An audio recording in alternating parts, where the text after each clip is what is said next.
Hello, my name is Dr. Danielle Robbins. Pronouns she, her, hers. I'm a therapist at Cal Poly Counseling Services. Welcome to part 2 of our Let's Talk Mental Health conversation.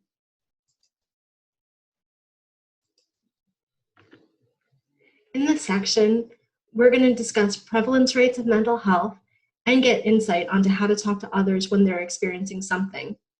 This could be a mental health crisis, or perhaps they're experiencing a really hard time.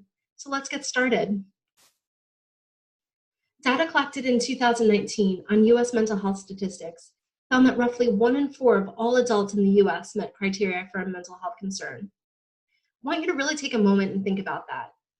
Consider all your peers who are in the same boat as you, those who are training to become orientation leaders. Let's say there are 900 of you. That means that approximately 225 of us, statistically, are experiencing a mental health concern at this time. If you are one of those roughly 25%, know that you're not alone, what you're going through matters, and that there are people who can and who want to help. Counseling Services sees more students at our counseling center than the national average compared to students seen on other college campuses. This is largely due to Cal Poly students advocating strongly for more mental health access. This has resulted in students showing less and less self-stigmatization about seeking mental health support. And we're really proud of the Mustangs that work hard to make their well-being a priority. We have the unique position as therapists to watch individuals who are seeking services discover that they're not alone with what they're going through. Another wonderful aspect of what we do is watching students form bonds with others, again, over what they're going through, and then creating these really unique support systems. If you're going through something, or if you want to learn skills to reduce the stress you're experiencing and increase your well-being, know that we're here for you. Know that there are many other students experiencing similar things, and that counseling service is just one of the places on campus where students can come together and encourage one another.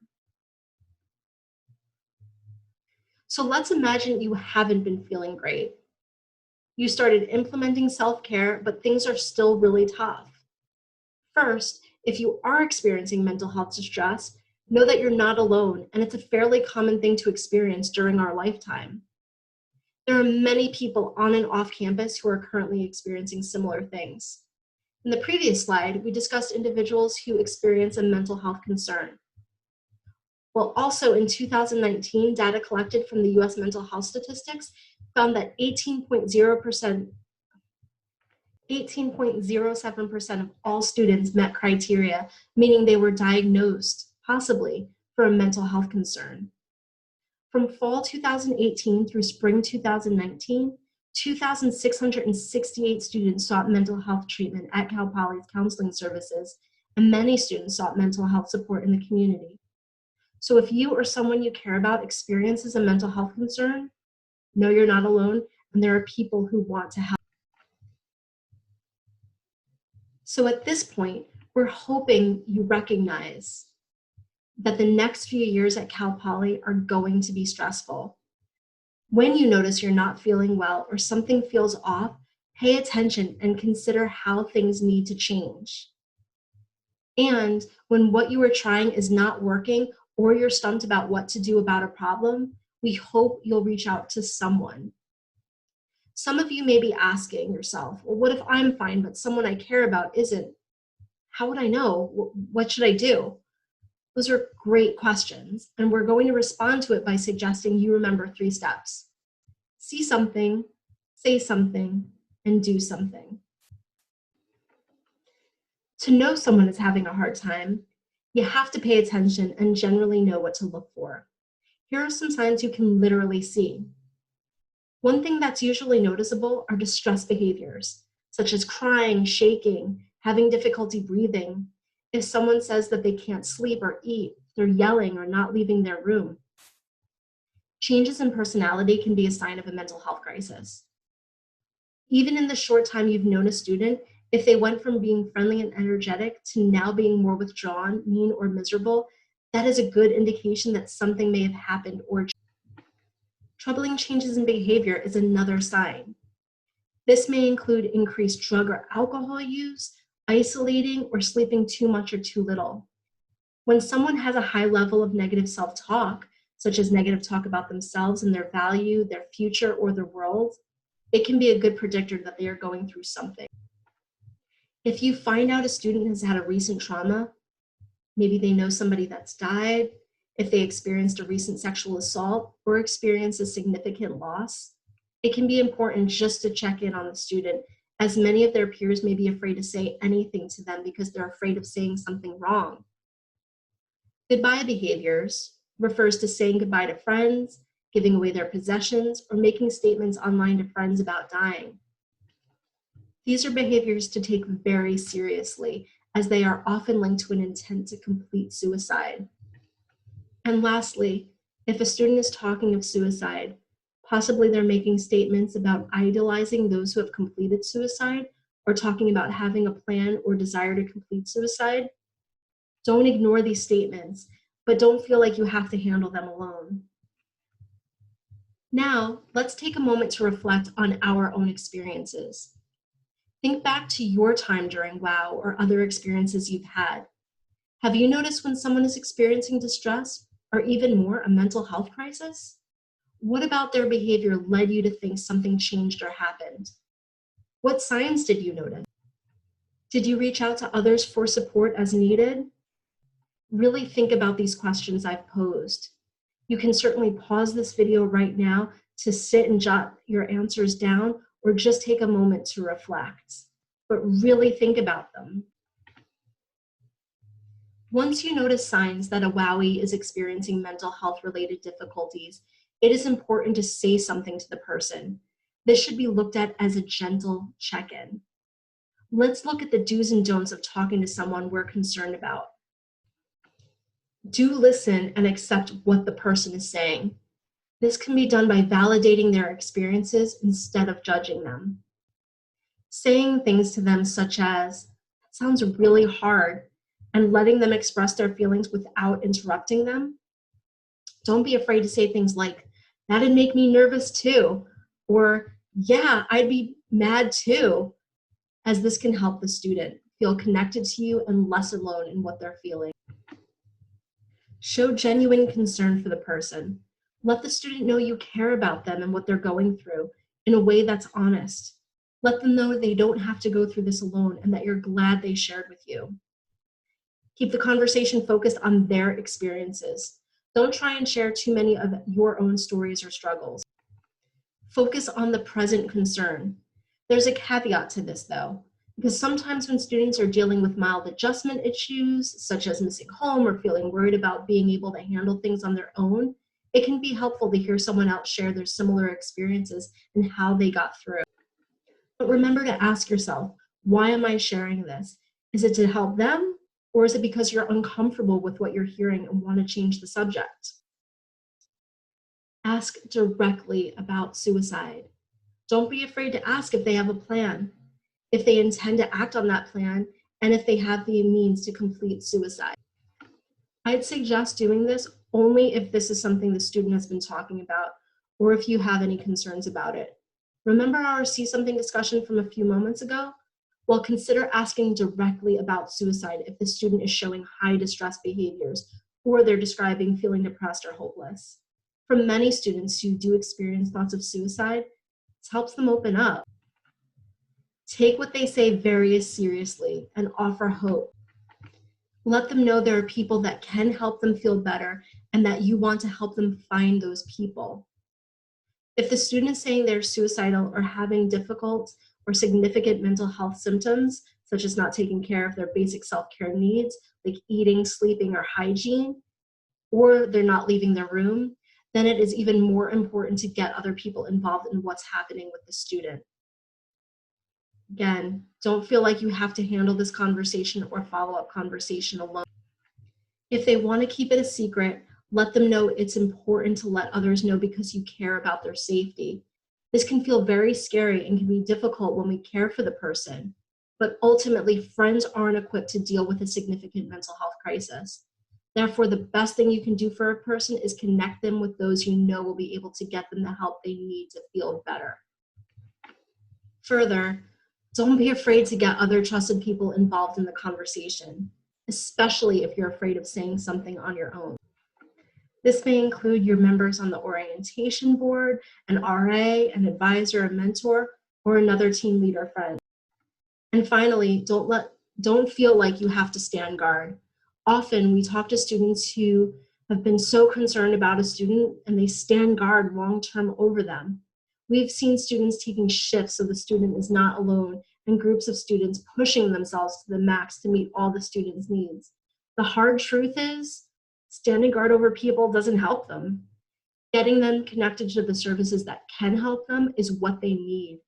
For example, there is nothing wrong with supporting a person by walking them over to counseling services. But when it becomes your job to make sure the student is safe, that's a sign that you must get others involved. It's really hard, but know it's necessary. Now I want you to take a minute or two to answer these questions. I really want you to sit with your feelings. I want you to think about what your typical communication style is. And what does this bring up for you? Again, if you need to, pause the video to really take a minute to respond to these questions. Sometimes as leaders, students will come to you and share openly about what is happening. This requires us to slow down and accept what they're saying. However, there are times when you will be notified by another student or an OL that they are worried about a student. Perhaps they'll share with you that they're uncomfortable having these challenging conversations on their own. While we all have different levels of comfort confronting others, remember, this is a gentle confrontation, and the goal is to show the student, no matter what they're going through, that they're cared about, and that what they are going through matters. I know the big question is, how do I start this conversation? First, start with a soft inquiry of how the student is doing. So if you were speaking to me, you'd say, "Hey Danielle, how's it going? Do you have a second to check in?" It's important to ask permission to talk or to see if it's a good time. You do not need to feel pressure to be the person that gets the information out of them. If a student doesn't want to share, let them know you're there and let them know there are services on campus if they feel like they wanted to talk to someone. It's important to listen to the student and not put pressure on yourselves to get all the info. For example, if someone is engaging in self-harm and you learn about this, be gentle when asking the individual to talk. Remember, your purpose is to make a connection, engage in conversation, validate feelings, and give the person a moment to breathe. Now, if you're hearing reports that a student is saying they're going to kill themselves, for example, you're going to call campus police immediately because that is not something that you need to investigate or try to stop on your own. If you're hearing that a student is saying that they have suicidal thoughts but no plan, that's when it is good to consult with others about what to do if they won't share with you. Something for you to keep in mind, suicidal thoughts are very common and they don't necessarily lead to somebody attempting suicide. However, statements should always be taken seriously. And while it's important to highlight the emergency situations, it's far more likely that you're going to have conversations with students who are not suicidal. They're just having a hard time. So let's go back to talking about conversations more likely to happen. Now, you've gently inquired, "How you doing?" Next, maybe the response would be, "No, not so great." The student just gave you a great bit of information, so follow it up with something like, "Oh yeah, what's going on?" This is warm and indicates interest, but still casual enough to keep the student from clamming up. Maybe the response is, "I'm fine." It's our automatic human response, right? Maybe they're going to be more closed off, but they've given you permission to talk with them. So lean into that by being direct and describing what you've either been seeing or what has been reported to you. Sometimes we get nervous and beat around the bush for a long time. This can feel confusing to us and to the student. So give yourself permission to be direct in a kind manner. So again, the answer is, "I'm fine." You could say, "Oh yeah? Well, I've been a little bit worried about you. I've noticed you've kind of shut down this week, and your friend Steve mentioned to me that you've been crying before bed." Then just breathe. Take a moment and let the student respond. Silence is a great tool in hard conversations, but it can be really difficult to sit with, especially when you respond that way. While having this conversation, pay attention to your vocal tone. For example, I want you to notice the difference in these two tones. Oh yeah, what's going on? Versus, oh yeah, what's going on? They come across very different, right? Also, consider your body language. Are your arms crossed? Is your body rigid and tense?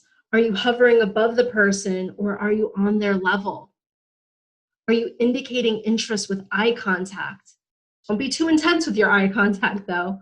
And think about what your body language looks like when you're relaxed, but still alert. Now I want you to take a moment and scan your body. Is the posture that you have right now appropriate? Would it be appropriate having those types of conversations? How might you change it? Now, we've spent a lot of time discussing ways in which you can improve your overall mental health during part one of the presentation and assist others who are going through a mental health crisis, as we've discussed during this part two of the presentation. However, with everything going on globally, it would be foolish not to discuss the purple elephant in the room. COVID-19 has shifted our lives. Things that we used to define ourselves may have changed drastically or ended. It's important to recognize that we're all trying to handle more chronic stress than usual, with spikes of acute anxiety occurring at different times for each individual. Don't try to ignore or ride out differences with your roommates, housemates, family, partner that are causing conflict, but address them in a constructive way after you've both paused to calm down as much as possible. Also, establish ground rules that allow you to respect each other's needs and boundaries, and spend time collaborating on enjoyable activities that remind you why you chose to live together or why you chose to spend time together. And most importantly, make sure you have access to a mental health professional during this crisis if you need one. Many students are unsure of the state of their mental health care. College was already a time when it felt like so much was changing every day. And in the midst of change on this massive scale, continue to look out for each other and prioritize your well-being. And the last thing, I want to take a moment to have you reflect on barriers. What gets in the way of you speaking to others about mental health? What do you believe gets in the way of others reaching out to discuss concerns related to their mental health? As I've mentioned, take a moment, pause this video, and really think about those questions that I've asked you. And once you're done, my colleague, Mr. Noah Chalfin, will take you through the resources available to Cal Poly students to utilize now and when assisting others. Remember, we've already discussed 2 steps that somebody can take when recognizing that someone else is going through something. See something and say something. Well, now it's time for us to do something. Take care.